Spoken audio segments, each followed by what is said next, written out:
അതാണ് കേരളത്തിൻ്റെ പ്രത്യേകത. ഈ LDF സർക്കാർ അധികാരത്തിലിരുന്നുകൊണ്ട് തുടർച്ചയായി നടത്തിയ പ്രവർത്തനങ്ങളുടെ ഭാഗമായിട്ടാണ് ഇതെല്ലാം സംഭവിച്ചത്. ഇപ്പോൾ നമ്മുടെ കൊച്ചിയിൽ നിന്ന് ബാംഗ്ലൂരിലേക്കുള്ള ഒരു വ്യാവസായിക ഇടനാഴി വലിയ തോതിലുള്ള കേരളത്തിൽ കഴിഞ്ഞ തവണ പ്രധാനമന്ത്രിയെ സന്ദർശിക്കാൻ ഞാൻ പോയിരുന്നു. അദ്ദേഹം 3-ാം തവണ പ്രധാനമന്ത്രിയായതിനു ശേഷം ആദ്യമായിട്ട് കാണുകയായിരുന്നു. അതുകൊണ്ട് വയനാടിൻ്റെ പ്രശ്നം മാത്രമേ നിവേദനമായിട്ട് കൊടുത്തുള്ളൂ എങ്കിലും ചില കാര്യങ്ങൾ ഞങ്ങൾ തമ്മിൽ സംസാരിക്കുകയുണ്ടായി. ആ സംസാരിക്കുന്ന കൂട്ടത്തിൽ ഒന്ന് ഈ ഗിഫ്റ്റ് സിറ്റിയായിരുന്നു. ഗുജറാത്തിൽ മാത്രമെന്ന നില എടുക്കരുത്, ഞങ്ങളും ഇതിന് അർഹതയുള്ളവരാണ്. കേരളത്തിൻ്റെ പ്രത്യേകത അദ്ദേഹത്തിനറിയാം, ഞാനത് വിശദീകരിക്കുകയും ചെയ്തു. അദ്ദേഹം അത് സമ്മതിച്ചു. യഥാർത്ഥത്തിൽ ഞാൻ ഒരു സ്ഥലത്തെ പാടുള്ളൂ നിർബന്ധമില്ല, പരിശോധിക്കാം എന്ന് അദ്ദേഹം പറഞ്ഞു കഴിഞ്ഞിരിക്കുകയാണ്. ഗിഫ്റ്റ് സിറ്റി വലിയ തോതിൽ നമ്മുടെ സംസ്ഥാനത്തിന് ഒരു മുതൽക്കൂട്ടായി മാറുമെന്ന് തന്നെയാണ് പ്രതീക്ഷിക്കുന്നത്. അനുമതി കിട്ടണം. പല കാര്യങ്ങളും അനുമതിക്ക് വേണ്ടി നാം കാത്തു നിൽക്കുന്നതാണ്. പലതും കിട്ടിയിട്ടില്ല. കിട്ടുന്നില്ല എന്നുള്ളത് കൊണ്ട് നിരാശപ്പെട്ട് ഇനിയൊന്നും ചോദിക്കേണ്ടതില്ല എന്ന് എടുക്കാൻ പറ്റില്ലല്ലോ.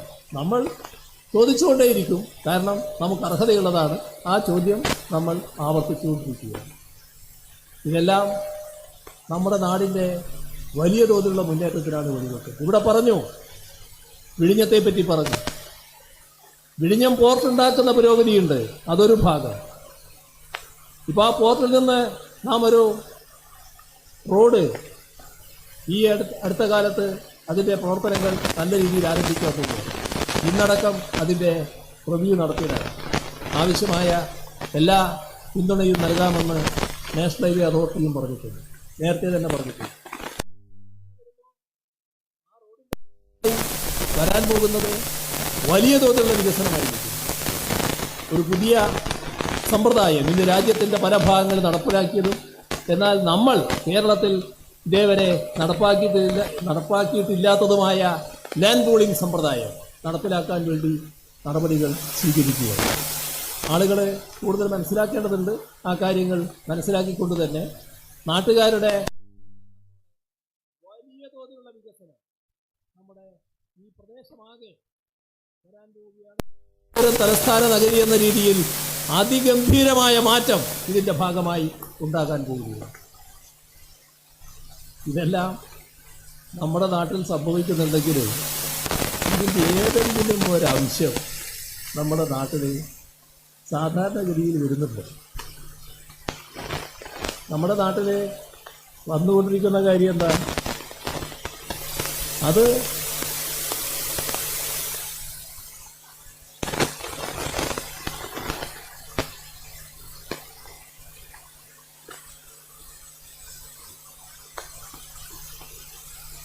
ഈ പറയുന്ന ഞാൻ നേരത്തെ പറഞ്ഞു വന്നപ്പോൾ ഒരു കാര്യം ഇടക്കങ്ങ് വിട്ടുപോയി പറഞ്ഞു പോകുന്ന വഴി. അത് 2016 അധികാരത്തിൽ വന്ന ഗവൺമെൻറ് 2021 അധികാരത്തിൽ നിന്ന് ഒഴിഞ്ഞു. പിന്നെ വലതുപക്ഷ ഗവൺമെൻറ് അധികാരത്തിൽ വരുമല്ലോ എന്ന ആശ്വാസത്തിലായിരുന്നു നമ്മുടെ നാട്ടിലെ വലതുപക്ഷത്തെ പിന്താങ്ങുന്നവർ. പക്ഷേ 2021 ആയപ്പോൾ നമ്മുടെ കേരളത്തിലെ ജനങ്ങൾ വലതുപക്ഷത്തെ എല്ലാം സ്വീകരിച്ചു. LDFന് 99 സീറ്റ് നൽകി വീണ്ടും അധികാരത്തിലെത്തിച്ചു. ഇതുമായി ഒരു തരത്തിലും പൊരുത്തപ്പെടാൻ വലതുപക്ഷത്തിനാകുന്നത്. പ്രത്യേകിച്ച് വലതുപക്ഷം അധികാരത്തിലേറും എന്ന് വലിയ തോതിൽ പ്രവചിക്കുകയും അതിനുവേണ്ടി വല്ലാതെ സ്വന്തം വിശ്വാസയടക്കം കളഞ്ഞു കുളിച്ചുകൊണ്ട് പ്രവർത്തിക്കുകയും ചെയ്ത വലതുപക്ഷ മാധ്യമങ്ങൾ ഒരു തരത്തിലും പൊരുത്തപ്പെടാൻ പറ്റില്ല. കണ്ട കാഴ്ച എന്താ? 2021 LDFിൻ്റെ തുടർഭരണം വന്ന ഉടനെ ആ നാൾ മുതൽ ആ സർക്കാരിനെതിരെയുള്ള കൊണ്ടുപിടിച്ച ശ്രമം, വാർത്തകൾ മെനയൽ എല്ലാം ഉണ്ടായി. ഏതെല്ലാം തരത്തിലുള്ള വാർത്തകൾ, എന്തെല്ലാം ശ്രമങ്ങൾ, എല്ലാറ്റിൻ്റെയും വിശദാംശങ്ങളിലേക്കൊന്നും ഇപ്പം ഞാൻ പോകുന്നില്ല. പക്ഷേ നമ്മൾ ഓർക്കേണ്ടത്, ഒരു ഗവൺമെൻറ്, ഏത് ഗവൺമെൻറ് അധികാരത്തിൽ വന്നാൽ ആദ്യ മാസങ്ങൾ ആ ഗവൺമെൻറ്റിനെതിരെ സാധാരണഗതിയിൽ ഒന്നും പറയാൻ ആരും മെനക്കെടുക്കും. കാരണം എങ്ങനെയുണ്ട് നോക്കാം എന്നൊക്കെ വിചാരിക്കും. ഇത് തുടക്കം മുതൽ എതിർപ്പ് വരും. എങ്ങനെയൊക്കെ LDFിനെ അപകീർത്തിപ്പെടുത്താൻ പറ്റും. പല ശ്രമങ്ങൾ നടത്തി. ഓരോന്നിൻ്റെയും അനുഭവം നമ്മുടെ മുന്നിലുണ്ട്. അതിലേക്ക് ഇപ്പം ഞാൻ വിശദമായിട്ട് പോകുന്നുണ്ട്. ഇപ്പോൾ കേരളത്തിൽ വലിയൊരു പ്രചരണം എന്താണത്? CPIMന് RSS ബന്ധം. നമ്മുടെ സംസ്ഥാനത്തെ പ്രതിപക്ഷ നേതാവും മറ്റ് ശക്തമായിട്ട് ഉന്നയിക്കുന്നൊരു കാര്യമാണ്. ഇന്നലെ മലയാള മനോരമ അതുമായി ബന്ധപ്പെട്ട് ആ കാര്യത്തിൽ തന്നെ കറങ്ങി ഒരു 10 ചോദ്യം പറയൂ ഉത്തരം മുഖ്യമന്ത്രി എന്ന് പറഞ്ഞുകൊണ്ട് പ്രസിദ്ധീകരിക്കുകയുണ്ടായി. എന്തോ ഒരു വലിയ കാര്യം കേരളത്തിൽ നടന്നിരിക്കുന്നുവെന്ന് വരുത്തി തീർക്കാനാണ് ശ്രമം. ആരെക്കുറിച്ചാണ് RSS ബന്ധം പറയുന്നത്?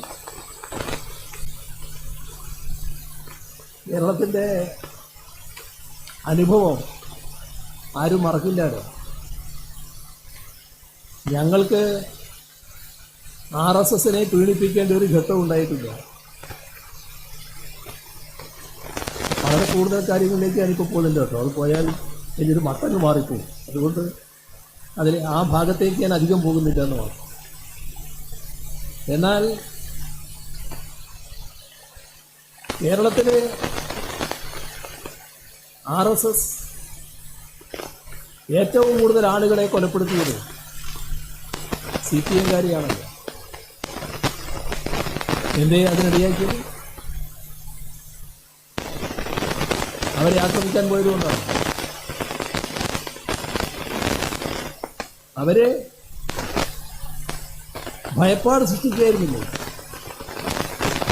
നാടിനെ ഭയത്തിൽ ഒതുക്കാൻ പറ്റുമെന്നല്ലേ നോക്കിയത്? CPM പോലൊരു പാർട്ടിയെ ദുർബലപ്പെടുത്തിക്കൊണ്ട് തങ്ങൾ ആഗ്രഹിക്കും വിധം ജനവിഭാഗങ്ങളിലേക്ക് കടന്നു കയറാം എന്നല്ലേ അവർ പ്രതീക്ഷിച്ചു. ആരാണ് അതിനെ പ്രതിരോധിച്ചത്? അഭിമാനപൂർവം CPMന് പറയാൻ പറ്റും, ഞങ്ങളാണ്, നിങ്ങൾക്കൊരു പങ്കും അതിലുണ്ടായിട്ടില്ല. കോൺഗ്രസിനോ UDFനോ ഒരു പങ്കും അതിലുണ്ടായിട്ടില്ല. ഞങ്ങൾക്ക് ജീവൻ നഷ്ടപ്പെട്ടിട്ടുണ്ട്, പലരുടെയും ജീവൻ നഷ്ടപ്പെട്ടിട്ടുണ്ട്. കടുത്ത വേദന കടിച്ചമർത്തിക്കൊണ്ട് ഞങ്ങളതെല്ലാം സഹിച്ചിട്ടുമുണ്ട്. ഒന്നിനു പുറകെ ഒന്നായി സഖാക്കളുടെ ജീവൻ അപഹരിച്ചപ്പോൾ അതിൻ്റെ മുന്നിൽ പതറിപ്പോവുകയല്ല ചെയ്യുന്നത്. കൂടുതൽ വീറോടെ വർഗീയതയെ എതിർക്കാനും ഒറ്റപ്പെടുത്താനുമുള്ള നടപടികൾ തന്നെയാണ് സ്വീകരിച്ചത്. അതിൽ ഞങ്ങൾക്ക് അഭിമാനമുണ്ട്.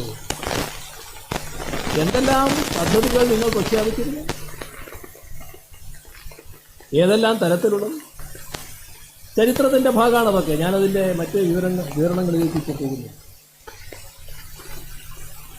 ആ പാർട്ടിയെ നോക്കിയാണ്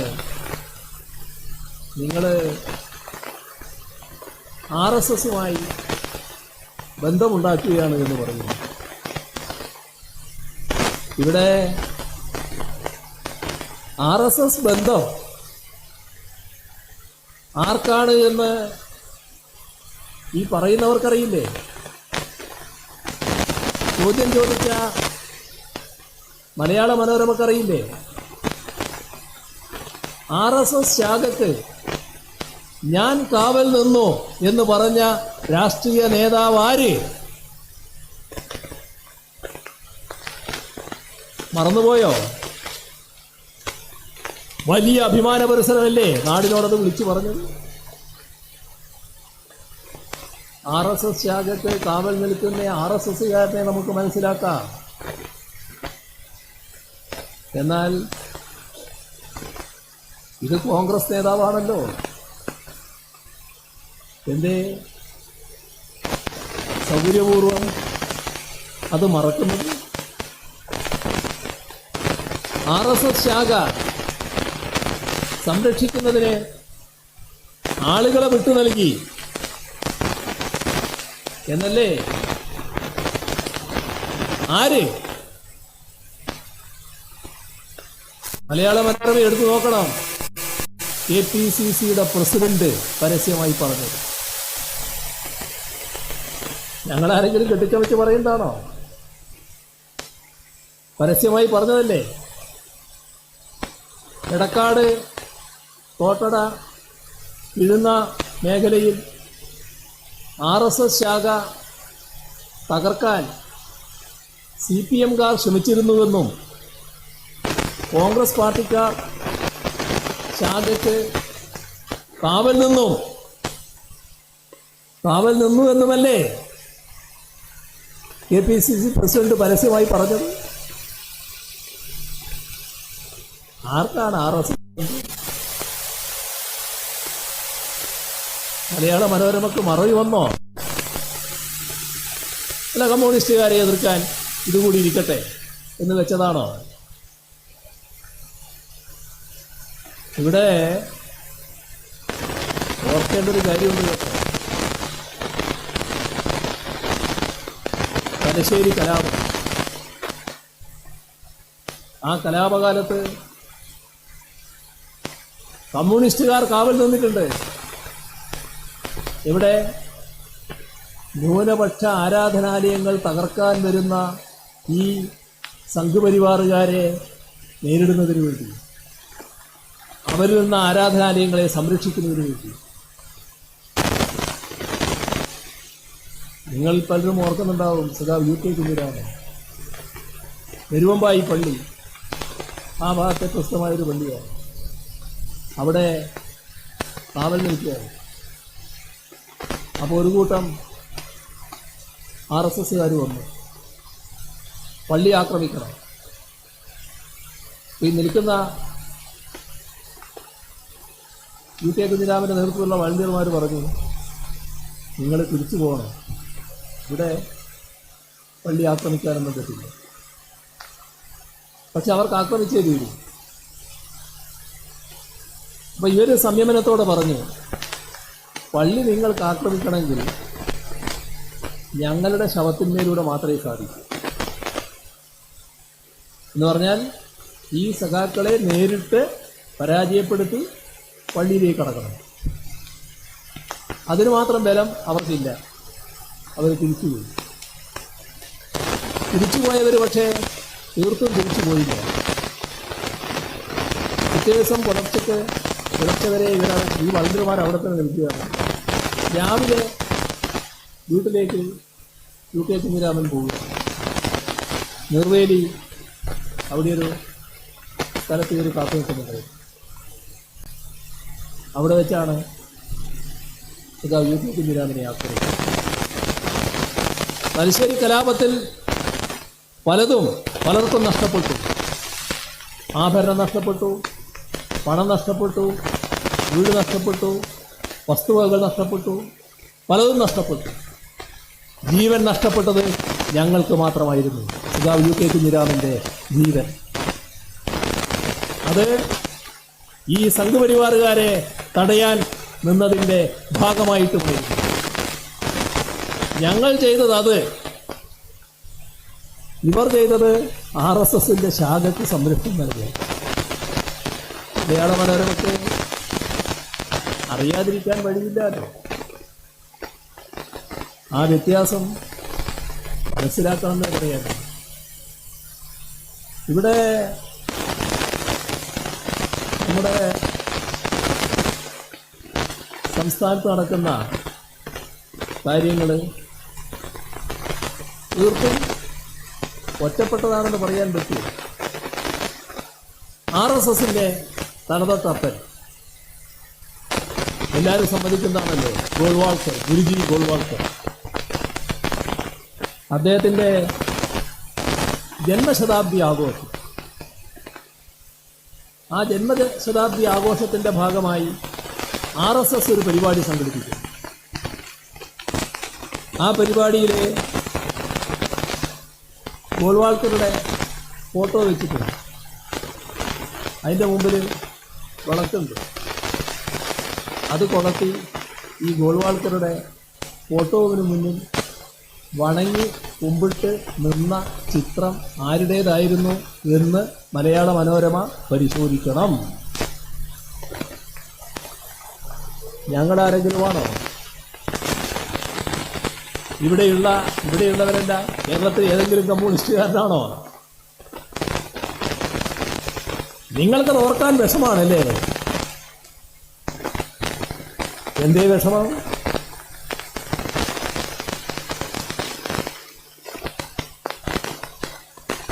നിങ്ങൾക്കറിയില്ലേ ഇത്തരം കാര്യങ്ങൾ? ഇത് മാത്രമാണോ? ഈ പരമേശ്വരനെ അറിയില്ലേ? 2013 സംഘപരിവാറിന്റെ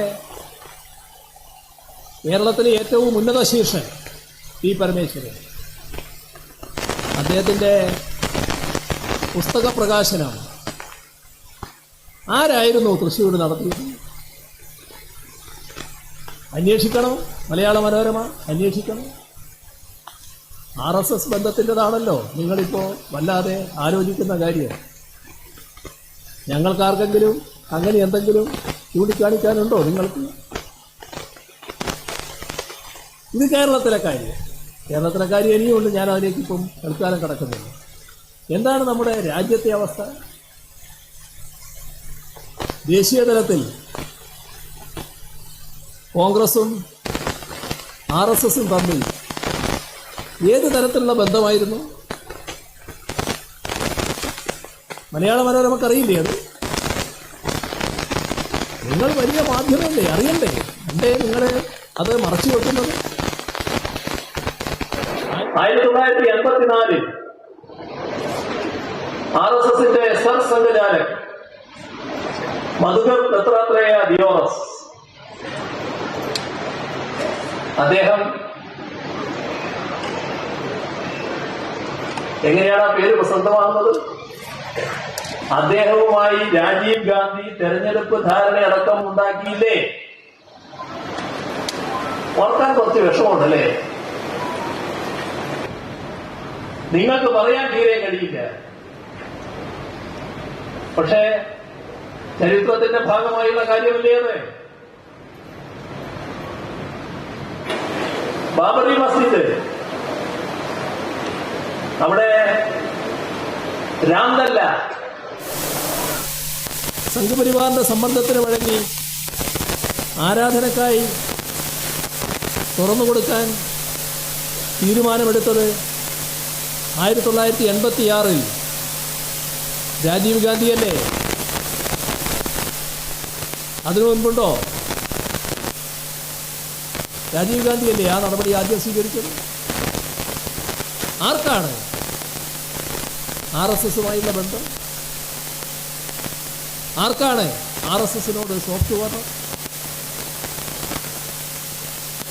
1987 ഹാഷിംപൂർ കൂട്ടക്കൊല, നമ്മുടെ രാജ്യത്തിൻ്റെ മനസ്സാക്ഷിക്ക് മറക്കാൻ കഴിയുന്ന ഒന്നല്ലത്. RSS ആഗ്രഹിച്ച കാര്യമല്ലേ അന്നത്തെ UP-യിലെ കോൺഗ്രസ് സർക്കാരും പോലീസും ചേർന്നുകൊണ്ട് നടപ്പാക്കിയത്? മലയാള മനോരമ എടുത്ത് പരിശോധിക്കണം. 42 മുസ്ലിം ചെറുപ്പക്കാരെയാണ് ഒരു കോളനിയിൽ ഒറ്റ രാത്രിയിൽ UP പോലീസ് തീർത്തത്. കൂട്ടക്കൊല.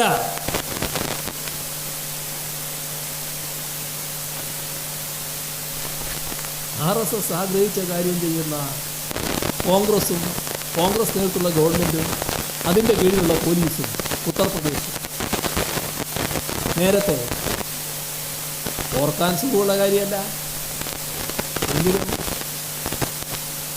ഞങ്ങളെപ്പറ്റി പറയാൻ പുറപ്പെടുമ്പോൾ ആരെയാണോ വെള്ളപൂശാൻ നോക്കുന്നത് അവരുടെ ചരിത്രം നിങ്ങൾ മനസ്സിൽ കാണണ്ടേ? ആ ഹാഷിംപൂരിലെ ഇറിഗേഷൻ കനാലിൽ ആ മൃതദേഹങ്ങൾ ഒഴുക്കുകയായിരുന്നു ചെയ്തു. ഈ കൂട്ടക്കൊലയ്ക്ക് ശേഷമാണ് സംഘപരിവാർ അവരുടെ ഹിംസാത്മക രാഷ്ട്രീയം വലിയ തോതിൽ വ്യാപിപ്പിച്ചു, രാജ്യത്താകെ വ്യാപിപ്പിച്ചു. വേറൊരു സംഭവം മലയാള മനോരമ അറിയാൻ വേണ്ടിയാണ്, അവരാണല്ലോ ഇത് വലിയ കുത്തിഘോഷിക്കാൻ പുറപ്പെടുന്നത്. ബാബറി മസ്ജിദ് തകർക്കപ്പെട്ട സമയത്ത് കേന്ദ്ര ആഭ്യന്തര സെക്രട്ടറി അദ്ദേഹം 1993 പ്രതിഷേധ സൂചകമായി രാജിവെച്ച്, രാജിയല്ല ജോലിയിൽ നിന്ന് BRS അദ്ദേഹമാണ് മാധവ് ഗോഡ്ബോളെ. ഈ മാധവ് ഗോഡ്ബോളെ എഴുതിയ ഒരു പുസ്തകമുണ്ട്. മലയാള മനോരമയുടെ കയ്യിലുണ്ടോയെന്നറിയില്ല, ഇല്ലെങ്കിലും അവർക്കത് കിട്ടുമല്ലോ, ഒന്ന് വാങ്ങണം, വായിക്കണം. ആ പുസ്തകത്തിൻ്റെ പേര് തന്നെ Babri Masjid Ram Mandir dilemma, an acid test for India's constitution.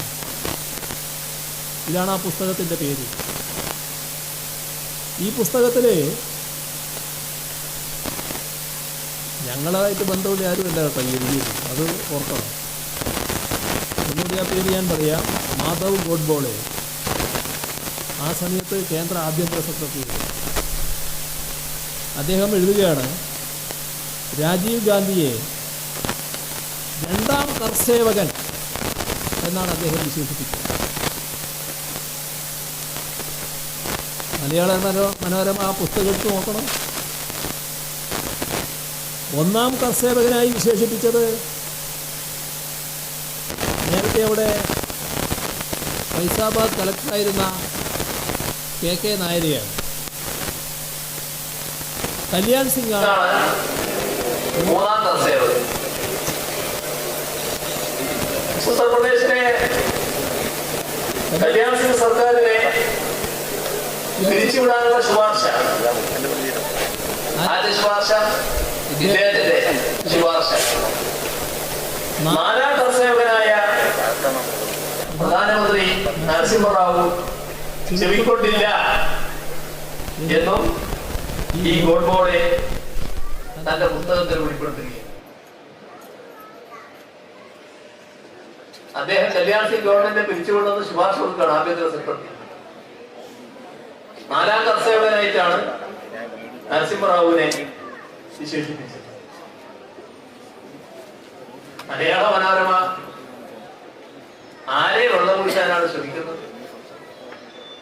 ആരെയാണ് താറടിക്കാൻ ശ്രമിക്കുന്നത്? ഞങ്ങൾക്ക് ആർക്കെങ്കിലും ഇത്തരത്തിലുള്ള ഒരു കെട്ട ചരിത്രമുണ്ടോ? അഭിമാനപൂർവ്വം തലയുയർത്തി പറയാൻ പറ്റും. എല്ലാ വർഗീയ ശക്തികളോടും വിട്ടുവീഴ്ചയില്ലാത്ത സമീപനമാണ് ഇന്നേ വരെ CPIM ഞങ്ങൾ എല്ലാവരും സ്വീകരിച്ചത്. ഒരു വെള്ളം ചേർക്കലും അതിലുണ്ടായിട്ടില്ല.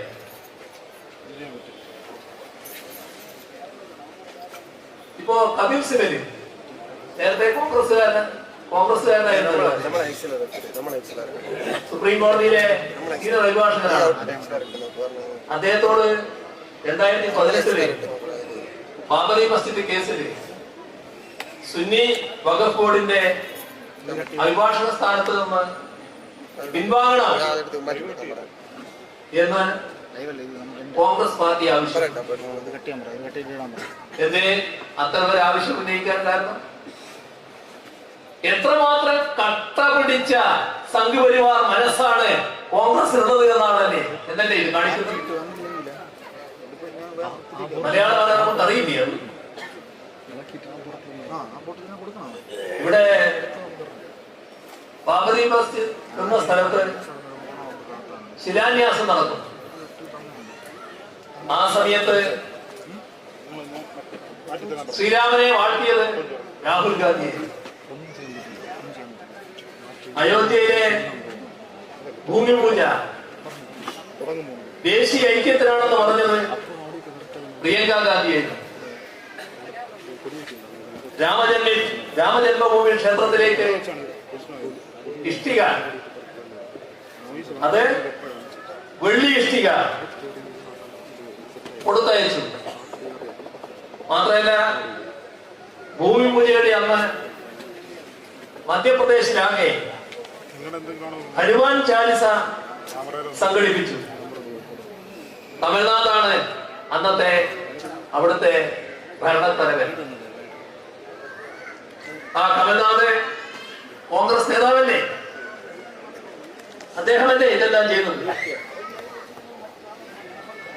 ഇപ്പോ 3 സംസ്ഥാനങ്ങളിൽ കോൺഗ്രസ് ഭരണമുണ്ട്: കർണാടക, ഹിമാചൽ പ്രദേശ്, തെലങ്കാന. എന്താ അവിടുത്തെ സ്ഥിതി?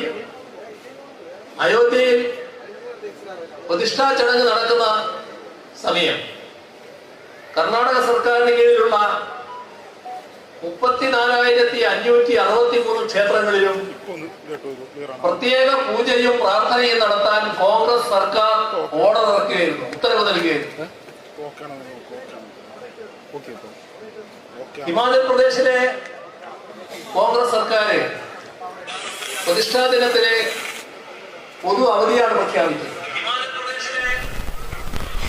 തെലങ്കാനയിലെ ഇപ്പോഴത്തെ കോൺഗ്രസ് മുഖ്യമന്ത്രി ആ കാലത്ത് ബാബരി മസ്ജിദ് തകർന്ന സമയത്ത് ABVPയുടെയും RSSന്റെയും നേതാവായിരുന്നു.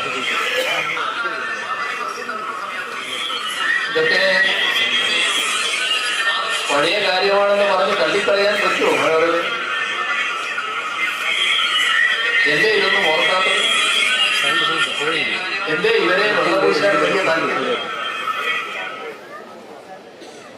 ഈ കഴിഞ്ഞ ദിവസം രാജസ്ഥാനിൽ നിന്നൊരു BJP അംഗം എതിരില്ലാതെ തെരഞ്ഞെടുക്കപ്പെട്ടല്ലോ. കഴിഞ്ഞ ലോക്സഭാ തെരഞ്ഞെടുപ്പിൽ ഞങ്ങൾ ഉന്നയിച്ചൊരു പ്രശ്നമായിരുന്നില്ലേ അത്? KC വേണുഗോപാലായിരുന്നല്ലോ അവിടെ നിന്നുള്ള രാജ്യസഭാംഗം.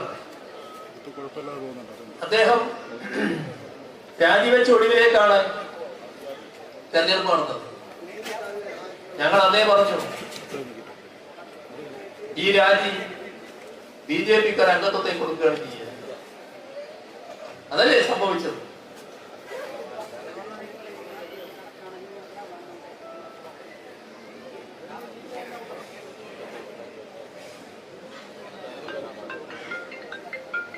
പോട്ടെ, നോക്കും. പ്രതിപക്ഷല്ലേ കോൺഗ്രസ്. അവിടെ ഒരു സ്ഥാനാർത്ഥിയെ നിർത്തിക്കൂടെ? സ്ഥാനാർത്ഥിയെ നിർത്തിയോ? എന്താ അതിന്റെ അർത്ഥം? മലയാള മനോരമയാണ് പറയുന്നത്.